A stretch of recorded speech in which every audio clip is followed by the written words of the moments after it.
Angle d'attaque.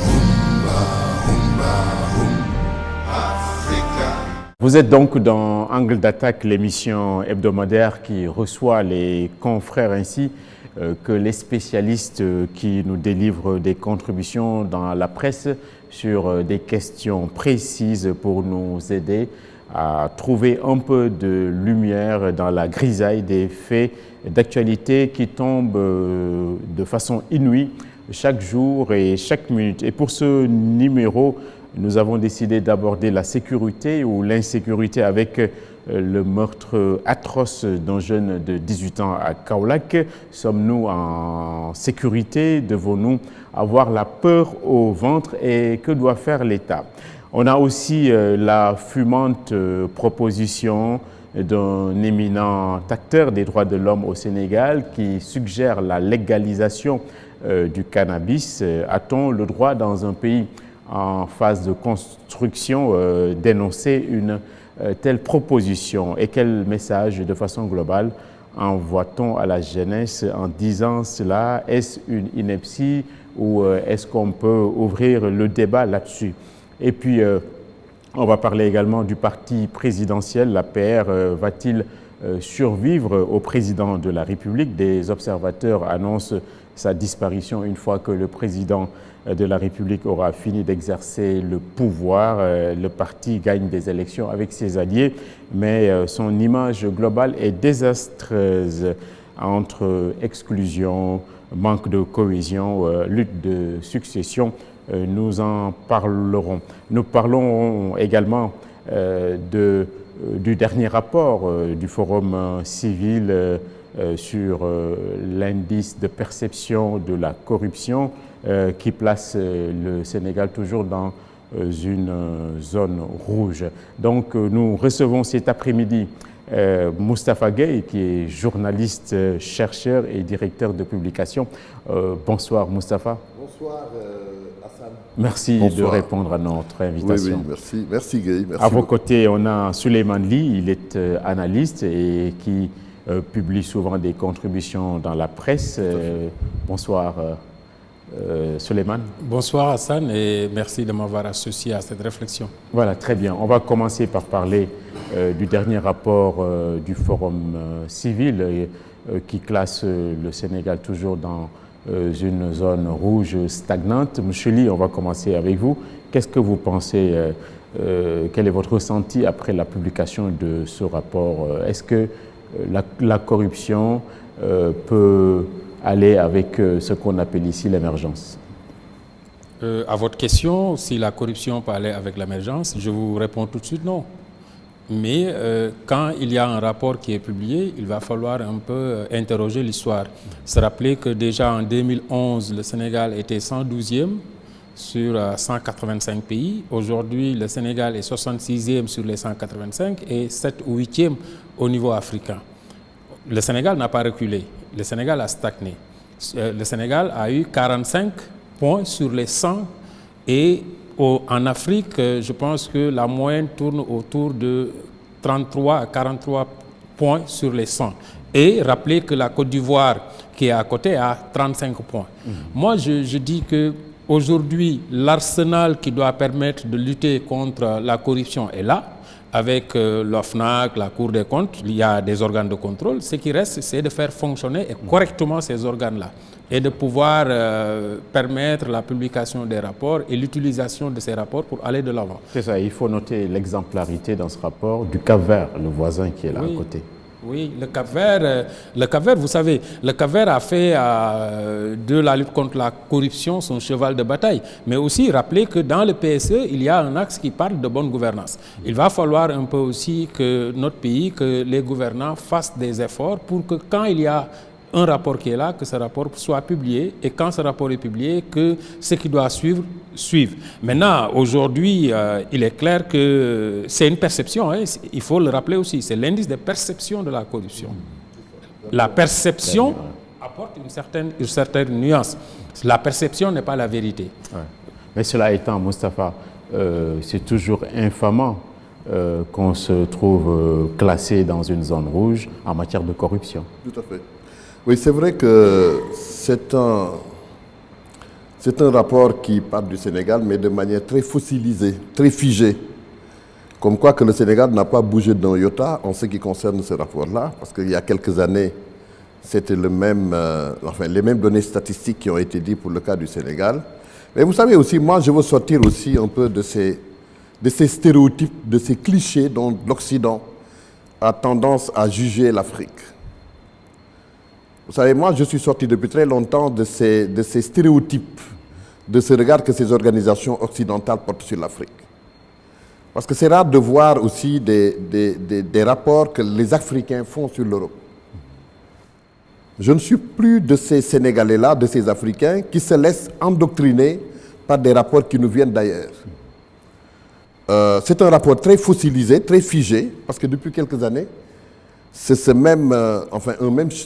même schéma qui se répète, d'où le Sénégal est resté tel quel il y a quelques années. C'est comme vient de le dire d'ailleurs M. Ly. Je suis d'avis que ce sont que des stéréotypes et des clichés qu'on a tendance à vouloir faire porter à notre pays-là. Hein, mais la corruption est universelle. Vous savez, vous allez dans tous les pays du monde, le Sénégal ne fait pas l'exception dans la règle.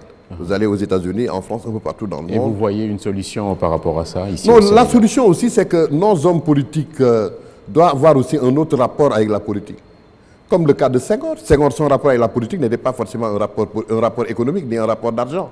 Senghor, son rapport avec la politique est un rapport intellectuel, culturel même, immatériel. Senghor, d'ailleurs, il a utilisé la diplomatie sénégalaise pour redéployer l'image du Sénégal à l'étranger et dans le monde. Et Senghor a quitté le pouvoir de manière... C'est comme, bon, sans pour autant le nommer, Blaise Diagne. Blaise Diagne a été le premier maire noir, mais Blaise Diagne n'a même pas de maison à Dakar. Quoi qu'on dise, et quelles que soient aussi en tout cas ses obédiences, ses appartenances maçonniques, comme on a souvent l'habitude de le dire, mais Blaise Diagne, sur le plan de la moralité, Blaise Diagne n'a même pas de maison à Dakar. Blaise Diagne n'a que sa tombe là. C'est ça. Et le problème, c'est que tous ces personnages que vous citez, ils ne reviendront plus. C'est ça. C'est ça. Et ceux qui sont là, qu'est-ce qu'ils doivent faire? Oui, non, c'est-à-dire que les hommes politiques doivent avoir un autre rapport avec la chose politique, mais aussi pour essayer quand même de ne pas prêter le flanc et de permettre quand même à ces organisations internationales de porter toujours ces stéréotypes et ces clichés. Parce que moi, ça me fait mal aussi. Parce que, bon, il y a une nouvelle génération, il y a les jeunes qui attendent à accéder à de nouveaux emplois, il y a des urgences qui se posent actuellement au Sénégal, parce que c'est comme d'ailleurs le président Macky Sall dit fast track. C'est-à-dire que le président Macky Sall veut travailler, par exemple, dans l'urgence et non dans la précipitation, mais dans l'urgence. Il y a nuance. Parce qu'au Sénégal, tout est urgent. Donc on ne peut pas être dans une société où les jeunes attendent avec urgence et quelque part aussi, vous avez des gens qui sont en train de cannibaliser ou en tout cas, l'économie de ce pays-là. Enfin, là, Très bien. Souleymane, pour en finir avec ce dossier, ces phénomènes-là de corruption sont visibles à l'œil nu. On ne peut pas les nier. La question, c'est comment sortir de cette impasse. Quel est votre avis? Pour moi, d'abord, il y a une formation politique qu'il faut gérer.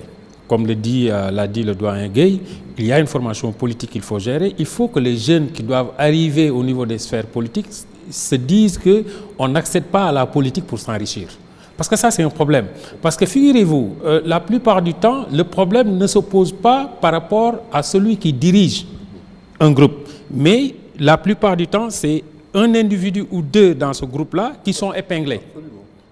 Parce que, tout simplement, ces gens-là ne se mettent pas dans la perspective de représenter l'image de celui qui leur a fait confiance. Parce qu'ils ne se posent pas la question de savoir est-ce que ce que je vais faire ne déteindra pas réellement sur l'image de celui qui a placé sa confiance en moi. Donc, il y a une formation. Déjà, il faut une formation politique à la base pour que les jeunes puissent comprendre qu'on ne fait pas de la politique pour s'enrichir. Ça, c'est un. Parce qu'aujourd'hui, vous nommez quelqu'un ministre, la première chose qui se passe dans la famille, c'est qu'il y a aujourd'hui toute la famille, même les neveux, les oncles qui viennent dans la maison pour crier « Hurrah, on a réussi », parce que derrière, ils se disent que celui-là, il va être ministre, il va être riche. Il va être ministre. Nous allons aujourd'hui, figurez-vous que vous connaissez quelqu'un qui était là, avec qui vous partagiez le même transport en commun et qui aujourd'hui peut-être se retrouve avec 5 véhicules, qui se retrouve avec 3 ou 4 maisons, vous vous dites, pour que moi aussi je puisse réussir, il va falloir que je fasse comme lui, que je fasse de la politique et que je sois dur pour être choisi. Il va falloir régler ce problème-là. Deuxième chose qu'il faut, je termine, deuxième chose qu'il faut régler, il faut aussi que les rapports, quand il y a un rapport qui doit sortir, qu'on permette à ces gens-là qui sont épinglés de faire le contre-rapport, de lire le rapport et au moins de parapher les points sur lesquels ils ne sont pas d'accord. C'est ça, oui. Moi, je crois qu'il faut une police de la conscience. La police de la conscience, parce que aussi l'État, le président de la République ne peut pas mettre un policier ou un gendarme derrière chaque administrateur ou chaque fonctionnaire sénégalais.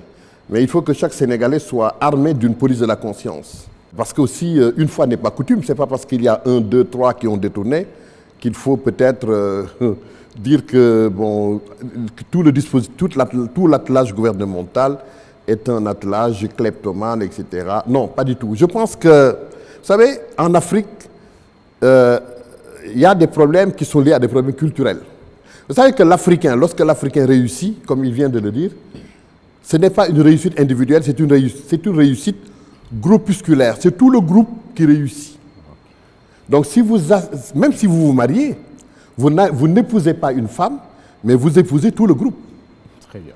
Et quand vous réussissez, quand vous arrivez à vous hisser à une certaine hiérarchie sociale, c'est également tout le groupe qui en est bénéficiaire. Mais aussi, ce n'est pas pour autant une raison de pouvoir utiliser les moyens de la collectivité pour satisfaire les besoins du groupe, entre guillemets. Merci Moustapha. On va passer au deuxième sujet. Sommes-nous en train d'assister à une ère de violence dans le pays avec ce qui s'est passé hier ou avant-hier à Kaolack qui a glacé le sang à tout un chacun? C'est l'assassinat d'un jeune qui donc était en train de se faire cambrioler avec son père, et tout cela relève d'une telle sauvagerie. Alors, est-ce qu'aujourd'hui, Souleymane, on peut parler de montée des périls en la matière dans notre pays?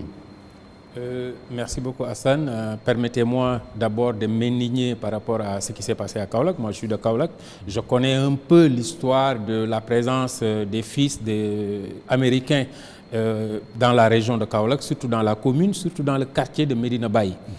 Imam Hassan Cissé, qu'Allah ait pitié de son âme, a fait un travail extraordinaire pour que les fils, avant même l'âge de 10 ans, que les Américains puissent venir à Kaolack, apprendre le Coran et s'insérer dans la société. Le jeune qui a été tué, Mohamed, on l'a entendu parler Wolof. On sait que c'est quelqu'un qui a très tôt voulu se socialiser. Et malheureusement, aujourd'hui, que ce soit à Kaolack, à Touba et dans les autres localités, il y a une montée réelle de la violence, il y a une insécurité réelle. Ce qu'il faut aujourd'hui noter, c'est qu'il y a des jeunes, je ne dis pas que c'est des Sénégalais, parce que la plupart du temps, on l'a dit, on l'a redit, nos frontières sont entre guillemets très poreuses et il y a des incursions qui peuvent se faire à partir de la Gambie. Vous savez que Kaolack est très proche de la Gambie et qu'au niveau des zones rurales, il y a la police rurale, la gendarmerie, qui n'a pas assez de moyens pour sécuriser toute la zone et en tout cas c'est des faits sur lesquels nous aimerions vraiment que l'État puisse les accompagner. Très bien. Moustapha, oui, qu'est-ce que doit faire l'État? Un sentiment de tristesse, un sentiment d'indignation, un sentiment encore une fois, de compassion à l'endroit de ces victimes innocentes. Parce que je me demande qu'est-ce qu'ils ont commis, sinon de venir au Sénégal, le pays de la Teranga, pour recevoir une éducation. Mais seulement il y a un nouveau réflexe criminogène qui gagne les foyers religieux au Sénégal. C'est le cas de Touba récemment. On entend les crimes qui se passent à Touba. C'est-à-dire que quelque part, les foyers religieux se meuvent de l'option de l'espace religieux à un espace qui, grâce à des délinquants, sont devenus des espaces criminogènes. Parce qu'en fait, il faut dire qu'une confrérie musulmane n'a pas d'armée, n'a pas de police, n'a pas de gendarmerie. C'est l'État qui doit les encadrer, comme vous devez le dire. Mais, et puis vous savez, quelque part, les confréries sont là pour répondre à la demande sociale, pour répondre également aux problèmes sociaux. Mais ce jeune Américain qui est venu à Kaolack, bon, c'est vrai qu'encore une fois, ce sont des dérives isolées, parce que quelque part, tout le monde sait que le Sénégal, et surtout les foyers religieux, sont des gens qui sont prêts à accueillir toutes les nations. Par exemple, si vous allez même à Medina Baye, vous avez l'impression qu'il y a un aéroport derrière Medina Baye, tellement qu'il y a un échantillonnage de toutes les races, de toutes les nationalités, de toutes les cultures qui viennent s'affilier à la Faïdatul Tidjane de Cheikh Maulana El Hadji Ibrahima Niass. Ça veut dire quelque part que Kaolack est le réceptacle de cette universalité-là. Bon, cette universalité de l'islam, parce que l'islam est universel. Ce qui fait que toutes les religions du monde, toutes les nationalités y sont. Et c'est ça d'ailleurs qui fait que d'ailleurs les Noirs américains, enfin les Africains américains, et surtout qu'en ce moment nous sommes dans la décennie des Afro-descendants proclamée par les Nations Unies, où tous les Africains d'origine, qu'ils soient un Afro-descendant vivant au Brésil, à Cuba, aux États-Unis, ils ont envie de venir en Afrique pour se ressourcer. Oui, c'est ça. Et dans ce contexte-là, que doit faire le ministère de l'Intérieur à proprement parler? Voilà, le ministère de l'Intérieur, comme je l'ai dit tout à l'heure, les confréries n'ont pas de police, n'ont pas de gendarmerie. Sur le plan global au Sénégal, c'est de redéployer, n'est-ce pas, ces éléments à pouvoir peut-être créer des casernes des casernes de gendarmerie, des postes de police pour essayer aussi de parer à toute forme d'éventualité et de délinquance qui commence à s'emparer des foyers religieux. Voilà, au Sénégal. Je pense que cette situation est devenue préoccupante aussi en ce moment. C'est ça, Souleymane, le ministère de l'Intérieur, on ne l'a pas entendu sur ce sujet. On a vu les Américains et les diplomates se rendre sur place. Vous pensez que c'est normal? Oui, moi je pense que le consul, parce que c'est le consul qui est allé, que le consul puisse aller à Kaolack, c'est normal. Celui qui a été assassiné, c'est un citoyen américain. Maintenant, au-delà de ce que le doyen Gueye vient de dire, moi j'ajouterais qu'il faut une communication et une sensibilisation ciblée.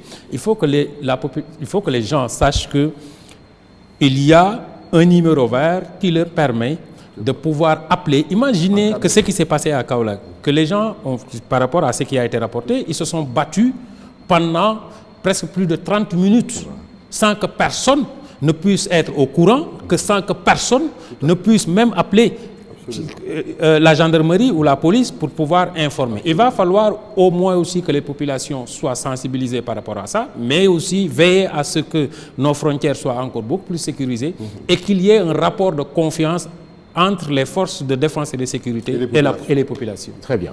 On va aborder de ce fait l'autre sujet, le troisième sujet. Ce sont les convulsions du parti présidentiel, la PR. Est-ce qu'il va survivre à l'après-Macky Sall?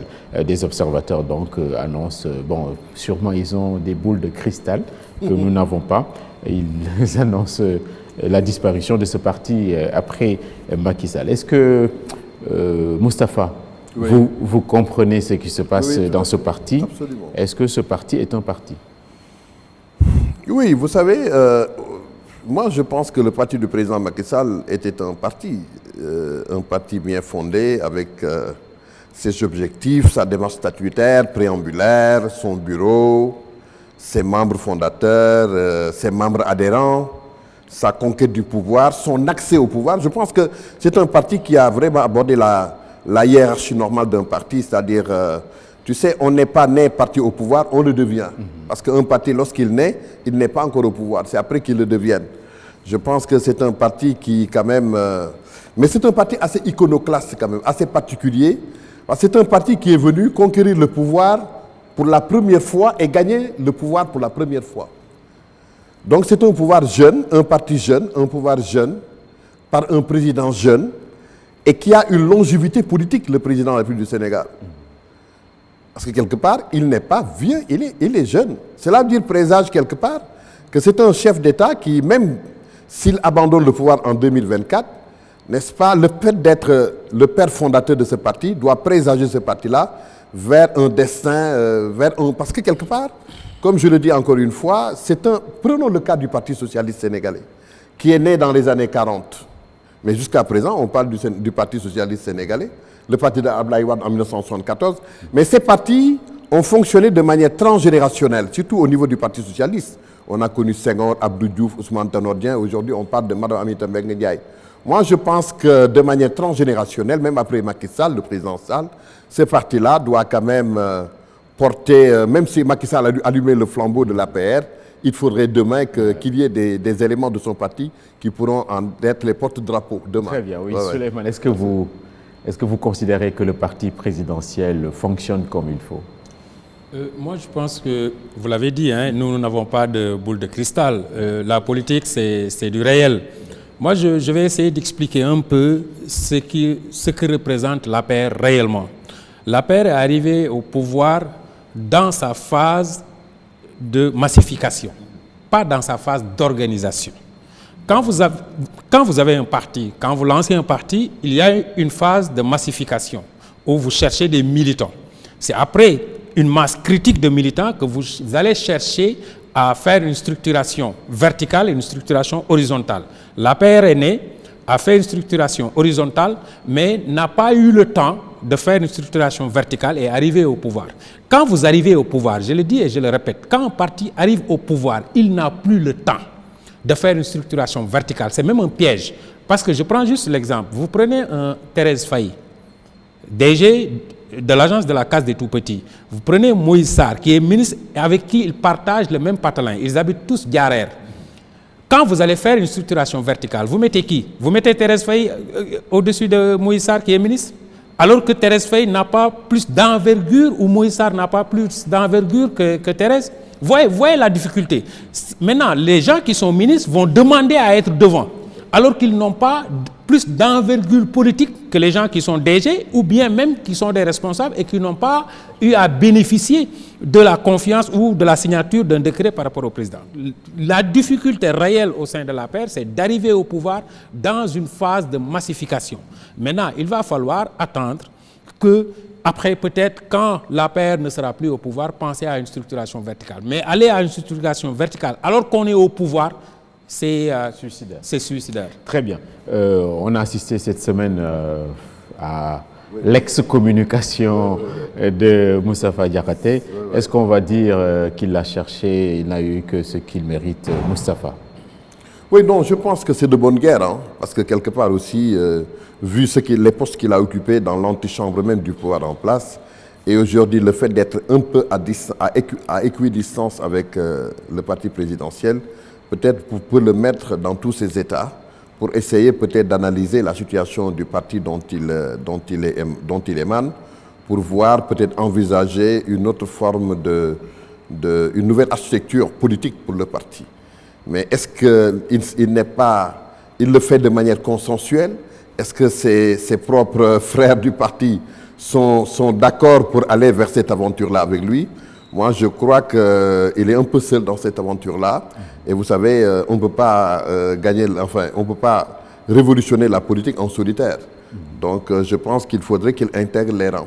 C'est là où se trouve son avenir. D'ailleurs, l'avenir de Moustapha Diakhaté ne se trouve pas dans la dissidence, mais plutôt dans la fusion avec son parti qu'il a porté au pinacle et qu'il a fait connaître aux Sénégalais. Parce que quand même, dites-vous que c'est le parti de Macky Sall qui a hissé Moustapha Diakhaté dans une galaxie et qui fait que vraiment il a occupé des postes vraiment prestigieux et enviables dans ce pays-là, ce qui dit que donc son avenir politique aussi doit être un avenir fusionnel avec le parti dont il vient de quitter. Très bien, Moustapha. Souleymane, on vous a lu cette semaine également dans la presse, dans une contribution, vous avez une passion et même une connaissance des courants au Sénégal.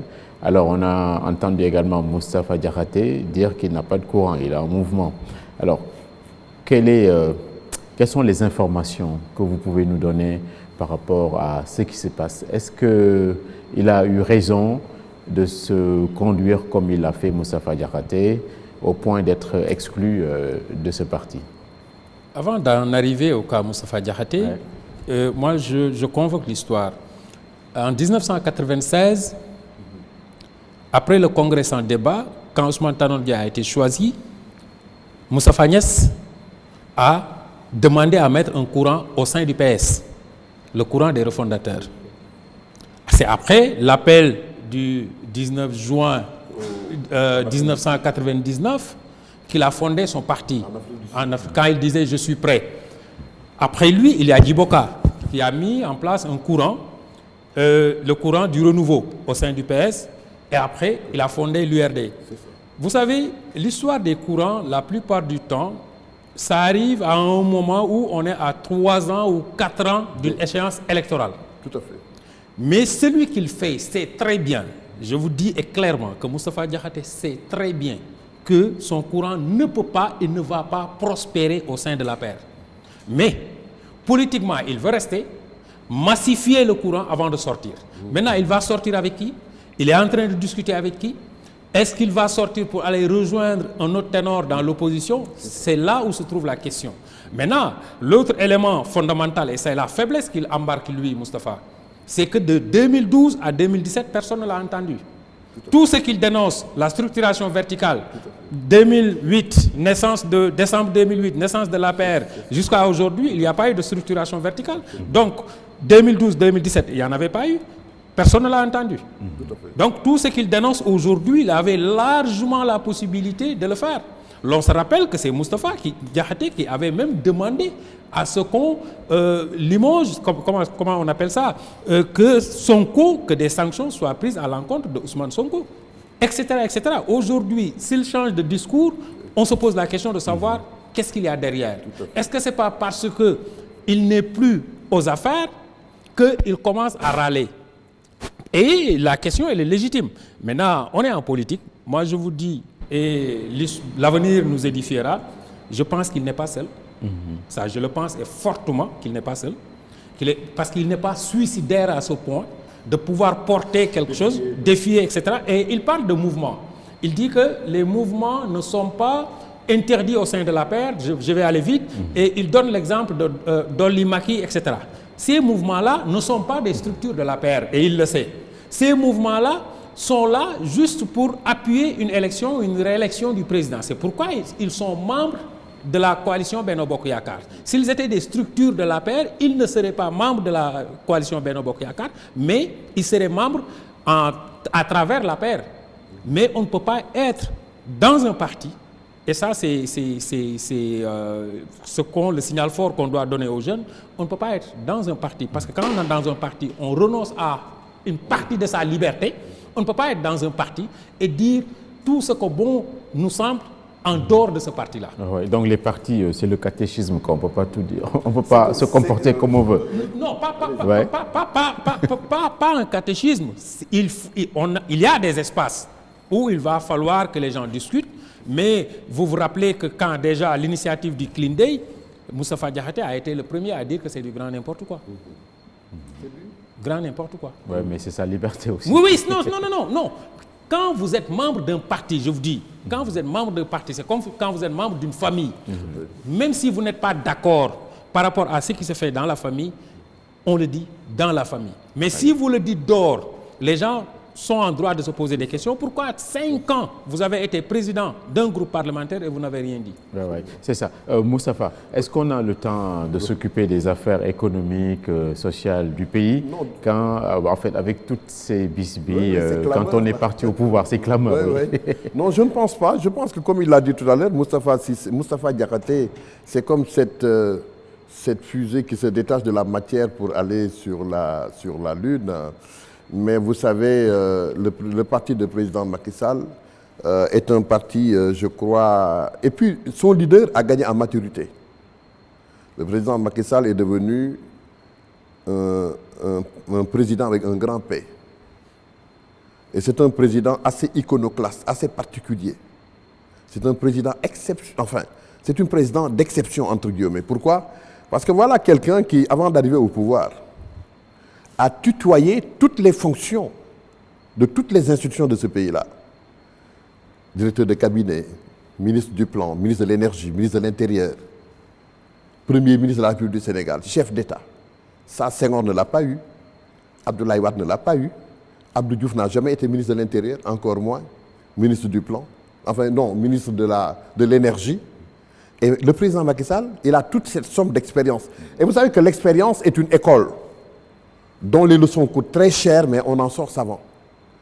Actuellement, le président Macky Sall, c'est un savant sur le plan politique, qui gère en même temps le pouvoir.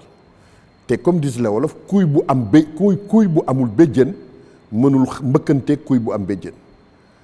Donc, c'est tout ce que je peux retenir, c'est que, voilà, de cette situation-là. Très bien, il y a le dernier aspect, s'il n'y a rien à ajouter sur ce sujet. Oui, sur ce sujet, j'aimerais juste aussi dire que la ligne de défense de Moustapha Diakhaté, à un certain moment, ne tient pas la route. Quand il dit que la commission de discipline n'est pas inscrite dans les statuts et les règlements intérieurs.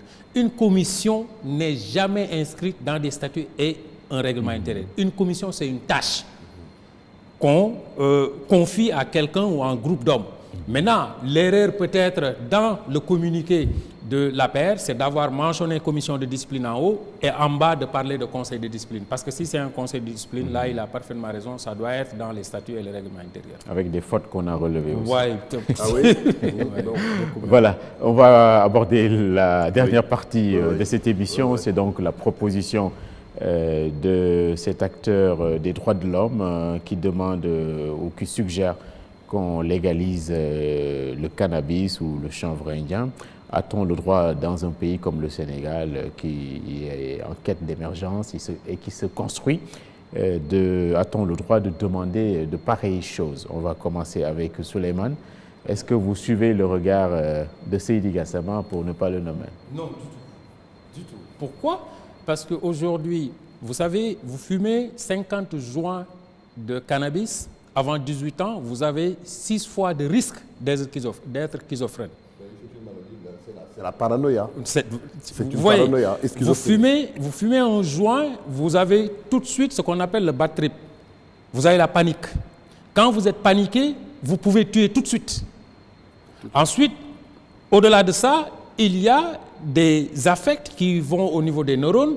Beaucoup de nos jeunes aujourd'hui ont des troubles mentaux à cause de la consommation excessive de cannabis. Maintenant, si lui, il veut expliquer la légalisation par le fait qu'il faut désengorger un peu nos prisons, moi je pense que la réflexion doit être autre chose que demander la légalisation du cannabis. Vous l'avez posé tout de suite par rapport à l'insécurité. On a un grand nombre de jeunes qui fument du chanvre indien et pour l'acheter sont prêts à tout. Sont prêts à tout. Et aujourd'hui, si ce problème n'est pas réglé, on va vers une catastrophe. Et on risque encore d'organiser des plateaux pour parler d'insécurité, surtout à l'intérieur du pays. C'est ça. Et puis on a assisté ces derniers temps à beaucoup de saisies, saisies dites records dans le pays, etc. Et la question qu'il faut se poser, c'est... On aimerait bien savoir ce qui passe entre les mailles du filet. Ouais. Alors, Moustapha, qu'est-ce que vous pensez de la... Même là l'image, vous m'excusez entre guillemets, je crois que le port de Dakar même a intérêt à retravailler sa communication. Enfin, c'est-à-dire à redéployer une nouvelle stratégie de communication pour laver le port de Dakar des calomnies qui sont en train de défigurer quelque part l'image du port de Dakar. Parce que tout simplement, des saisies ont été opérées un peu partout au niveau de l'environnement portuaire d'ailleurs, portuaire, je dis bien portuaire et non aéroportuaire, ce qui peut écorner un peu l'image du port de Dakar. Mais il faut retravailler tout ça. Seulement, comme vient de le dire M. Ly, je ne suis pas pour la libéralisation de ce phénomène psychotrope de l'utilisation de la drogue, du yamba. Ça peut réveiller des réflexes criminogènes, parce qu'il y aura un phénomène de dépendance psychotrope, parce que lorsque le jeune n'a plus les moyens de s'approvisionner en drogue, il est obligé de voler, de tuer, etc. Et vous savez qu'un véritable fumeur fume le poids de son corps par an. Des enquêtes ont été menées dans ce sens aux États-Unis il y a plus de 30-40 ans.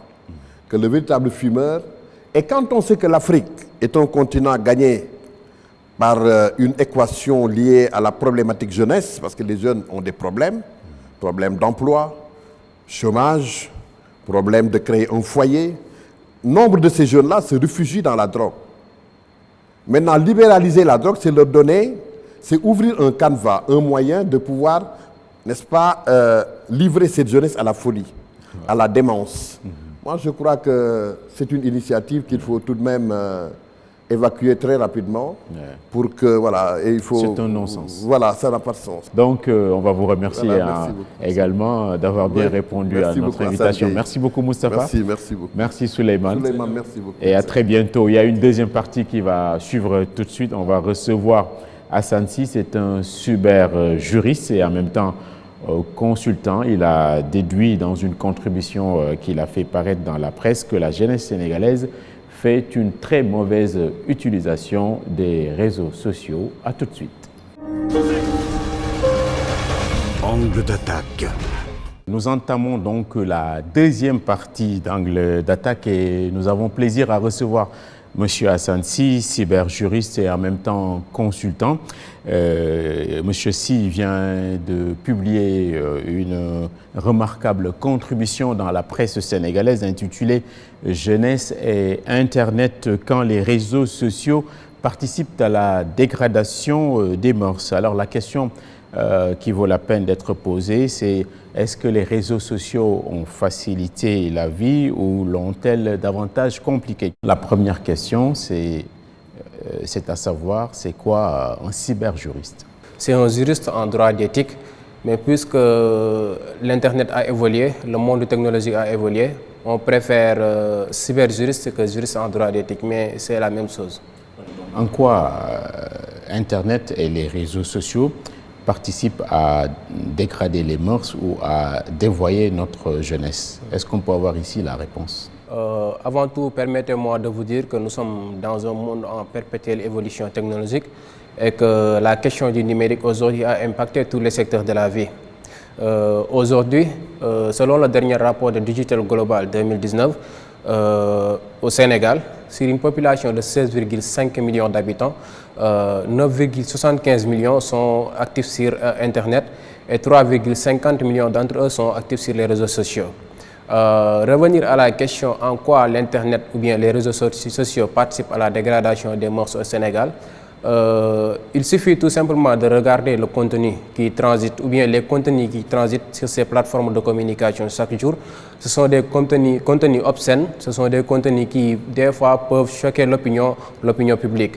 Aujourd'hui, la jeunesse, je dirais, utilise ces réseaux sociaux mais ne comprennent pas véritablement le risque ou bien les dangers qui sont omniprésents sur la toile. Très bien, donc on a au Sénégal et un peu partout ailleurs, Facebook, WhatsApp, Snapchat, etc., etc. Et le dernier réseau social, c'est TikTok. Donc, ces applications, elles ont amélioré, facilité la communication entre les personnes et réduit la fracture technologique et en même temps ont démocratisé la transmission du savoir dans le monde. Ça, c'est des atouts quand même qu'il faut prendre en considération, je crois. Absolument, parce que ces nouveaux outils de communication ont aujourd'hui impacté positivement dans le quotidien des Sénégalais. Aujourd'hui, avec ces réseaux sociaux, on a plusieurs points positifs qui sont présents. Sur le plan, par exemple, politique ou bien sur le plan professionnel, ces réseaux sociaux participent à l'amélioration des cadres de vie, surtout dans le cadre professionnel. Les gens utilisent ces réseaux sociaux comme LinkedIn aujourd'hui, ou bien même TikTok, ou bien même WhatsApp aujourd'hui, que les gens utilisent pour exercer leur activité commerciale. Il y a des groupes qui aujourd'hui se sont formés sur WhatsApp qui facilitent la vente ou bien l'achat de certains produits. Au niveau de la communication aussi, ces plateformes facilitent la communication du fait que l'information est instantanée. On n'a plus besoin, par exemple, d'attendre le journal de 20h ou bien le journal de 18h pour savoir ce qui se passe réellement dans ce pays.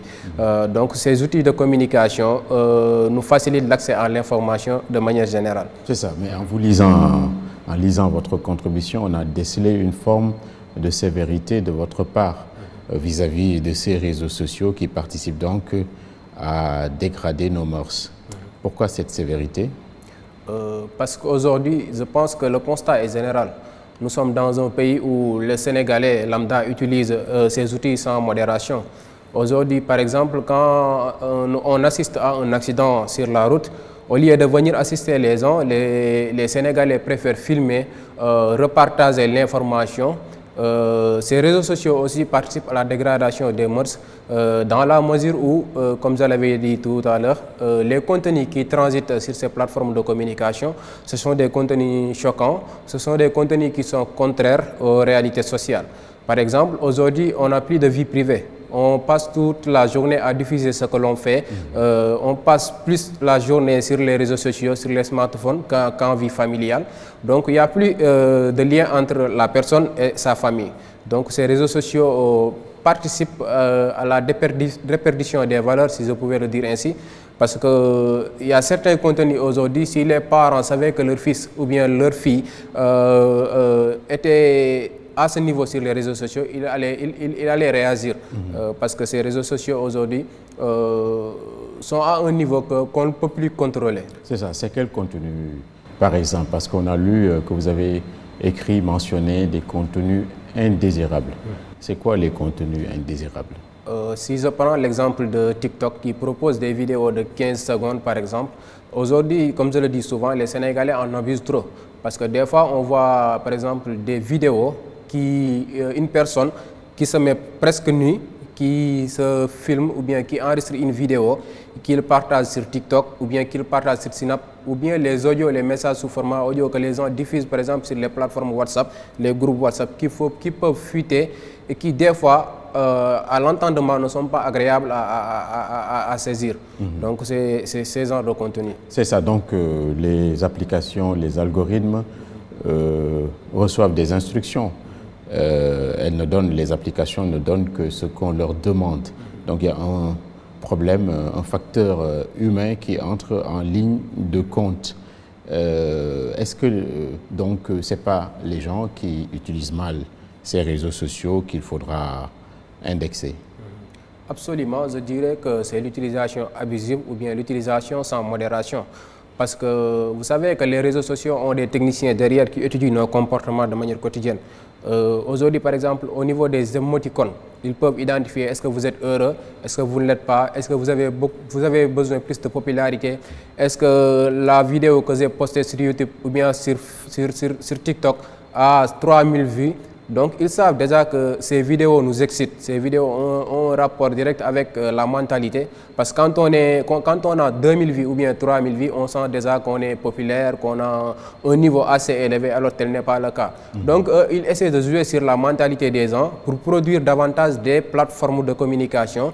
Mais le constat est que ces plateformes aujourd'hui, ils le proposent aux Africains de manière, ou bien ils le proposent aux utilisateurs, mais comme vous l'avez dit tout à l'heure, c'est à l'utilisateur d'identifier le point positif et le point négatif de l'application. C'est ça, donc on leur livre nos données personnelles, toutes les informations nous concernant, c'est-à-dire on donne le bâton avec lequel on se fait battre. Que fait, d'après vous, l'État? Il y a une commission des données personnelles. Vous pensez que son travail est efficace? Concernant la commission des données à caractère personnel, je dirais que c'est une commission qui fait pas mal d'efforts, mais vous savez que financièrement, cette commission n'est pas assez autonome. Et que par exemple, pour ces cas de situation, il fallait mettre les moyens. Il faut que l'État investisse davantage sur la question de la sensibilisation. Il faut que les ministères concernés, c'est-à-dire le ministère de la Jeunesse, le ministre de l'Éducation nationale, la commission des données personnelles, ainsi que toutes les parties prenantes doivent se joindre pour faire cette question une priorité. Mais la commission des données personnelles, malgré ses faibles moyens, est en train, par exemple, de réaliser des efforts considérables sur la question de l'apport ou bien de la sensibilisation. C'est ça. Et puis on remarque également que Internet a créé une forme de fracture générationnelle. Les parents ne peuvent plus contrôler les enfants parce qu'ils sont dépassés. Quel est votre ressenti par rapport à cette situation compliquée pour beaucoup de parents? Je dirais qu'aujourd'hui, Internet, les parents et la jeunesse, c'est ce qu'on appelle un conflit de génération, mais un conflit de génération numérique. parce que la jeunesse maîtrise beaucoup plus les outils, les nouveaux outils de communication que leurs parents. Aujourd'hui, la preuve, je peux être avec ma mère ou bien mon papa quelque part, assis dans un même endroit, je manipule mon smartphone d'une façon que même mon père ne saura pas ce que je fais ou bien le contenu que je suis en train de véhiculer. Les parents n'ont plus, par exemple, la possibilité de contrôler ce que font leurs enfants en ligne. C'est ça, on va revenir un peu en arrière avec les données personnelles. On observe que la plupart des applications sont américaines et qu'elles manipulent nos données personnelles. Il y a déjà un grand écrivain, Francis Fukuyama, qui nous avait prédit la fin de l'histoire. La fin de l'histoire, c'est-à-dire pour des siècles et des siècles encore, les Américains vont dominer le monde sur le plan économique, militaire et culturel. Ça, c'est de l'espionnage. Le fait qu'on utilise à tort et à travers tout ce qui nous concerne, même jusqu'à notre intimité. Qu'est-ce que vous en pensez? Bon, là, je pense que nos données ont un enjeu géopolitique mondial. Nos données ont un enjeu géopolitique mondial. Aujourd'hui, vous avez dit que, par exemple, ces plateformes ont été conçues par les Américains. Mais eux, ils conçoivent des applications pour les mettre à la disposition des utilisateurs.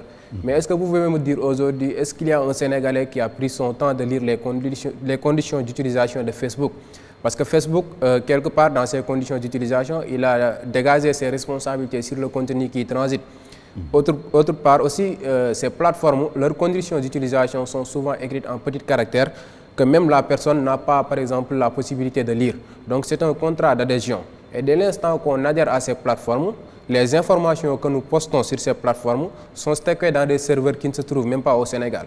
Après, ces concepteurs de plateformes, c'est-à-dire ceux qui produisent ces applications, ils peuvent utiliser ces données pour les vendre à des entreprises commerciales ou bien à des entreprises qui ont des besoins sur les données des utilisateurs.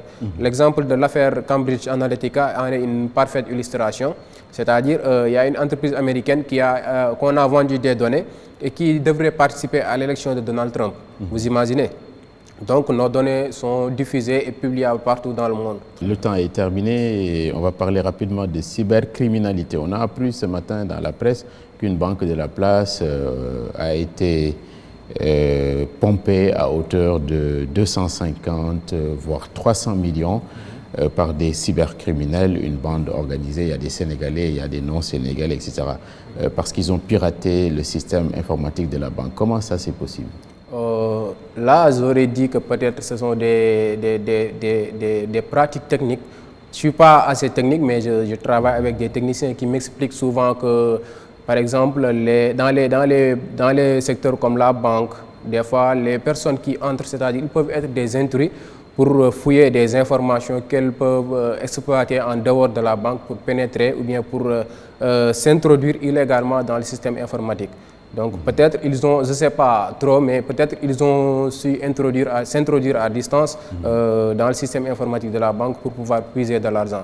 Mais généralement, ce sont des étrangers qui s'organisent en bande et qui essaient par exemple d'attaquer des secteurs tels que les banques ou bien les autres institutions. C'est ça, il y avait également d'autres points, on n'aura pas le temps. Il y a une émission à E-Media qui s'appelle E-Tech avec notre confrère Ousmane Gueye. J'espère que vous aurez le temps avec lui d'aborder d'autres sujets intéressants. Absolument. En tout cas, merci beaucoup, M. Sy, d'avoir répondu à notre invitation. Je vous remercie de m'avoir accordé cette opportunité de parler avec les Sénégalais, tout en espérant qu'ils seront beaucoup plus conscients sur les dérives omniprésentes dans le cyberespace. Voilà, c'est nous qui vous remercions. Merci donc à toute l'équipe qui m'a accompagné ce soir, équipe coiffée par Massamba Mboup, la Force Tranquille. Merci aussi à la Maison de la Presse qui nous a accueillis dans ce magnifique auditorium. Dans une semaine, on va vous retrouver, Inch'Allah, pour un nouveau numéro d'Angle d'Attaque. D'ici là, passez d'excellents moments avec ITV. Bonsoir.